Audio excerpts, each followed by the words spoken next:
les origines du raku, ça vient du Japon. En fait, c'est une technique de cuisson japonaise à la base. On sort les pièces à passer 1000 degrés et on crée un choc thermique en fait pour faire craqueler les mailles.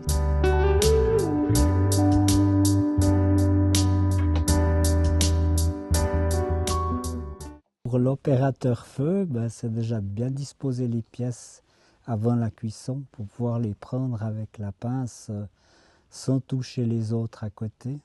Quand les pièces sont chauffées à 1040 degrés, si elles se touchent entre elles, l'émail est en fusion, donc elles se collent entre elles, les pièces. Et puis si elles tombent, elles peuvent se casser.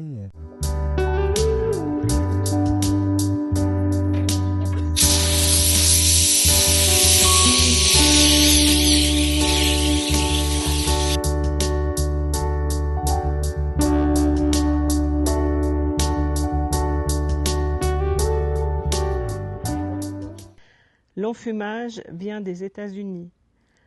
Donc quand on a sorti les pièces chauffées à blanc, qu'on a créé le choc thermique pour faire craqueler l'émail, on plonge les pièces dans la sciure pour faire un enfumage. Et à ce moment-là, la terre blanche devient noire et ça fait ressortir les craquelures de l'émail.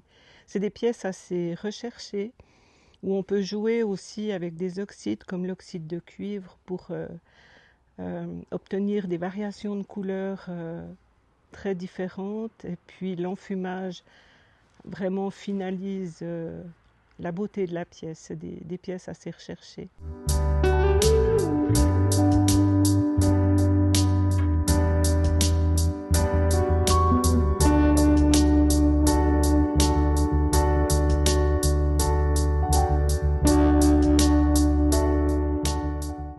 On est concentré, on est chacun dans notre truc, on a chacun notre mission et puis on fait ce qu'on peut. Après, voilà, si ça se casse, ça se casse. Hein. Le choc thermique déjà peut provoquer des problèmes, des cassures. L'étape suivante, c'est de mettre ces pièces. Donc il arrive avec la pièce en fusion. Et met dans les poubelles de sciure, on remet de la sciure par-dessus, ça s'embrase, ça fume. Ensuite, on remet encore des pièces par-dessus, donc il faut vraiment être délicat, il ne faut pas se précipiter. Et puis, pas que les pièces se touchent toujours. Et puis, voilà, mais quand on a un peu l'habitude, en principe, on a peu de problèmes, mais le risque zéro n'existe pas. Quand on sort les pièces des bidons, donc là elles sont encore très chaudes, on ne peut pas les toucher, on les sort avec des pinces. Et puis je les emmène un peu plus loin et là on les laisse refroidir. On ne peut encore pas voir le résultat parce qu'elles sont noircies, elles sont pleines de sciure collée. Enfin. Et puis il faut être patient. Donc là, soit on les arrose avec de l'eau pour espérer pouvoir les toucher dans le quart d'heure ou la demi-heure qui suit, ou alors on attend parce qu'encore une fois, l'eau peut aussi amener des chocs thermiques, créer des fissures ou carrément casser les pièces. Donc quand on entend des petits bruits ding comme ça, c'est pas bon signe, c'est qu'on était un peu trop pressé.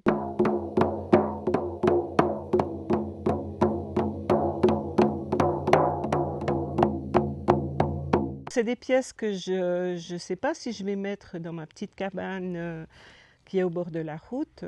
Il y a beaucoup de monde qui connaît ma petite maison au bord de la route où les gens peuvent venir en self-service s'acheter des cadeaux.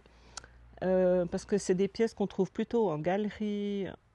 Voilà, c'est quand même des pièces un petit peu précieuses et puis qu'on ne fait pas tous les jours. On fait 2 ou 3 cuissons par année, pas plus. Ça garde un côté un peu particulier qu'il faut pouvoir préserver aussi. Alors on ne fait pas toujours que des sculptures, on peut faire des pièces plus abordables aussi, dans des objets de décor. Alors à ce moment-là, oui, je les mets à la cabane, mais ces sculptures en l'occurrence, je pense qu'elles attendront de trouver une galerie pour être exposées. Moi, j'avais dit que je ne ferais plus d'expo, mais bon, voilà, qu'est-ce que tu veux que j'en fasse en fait, hein?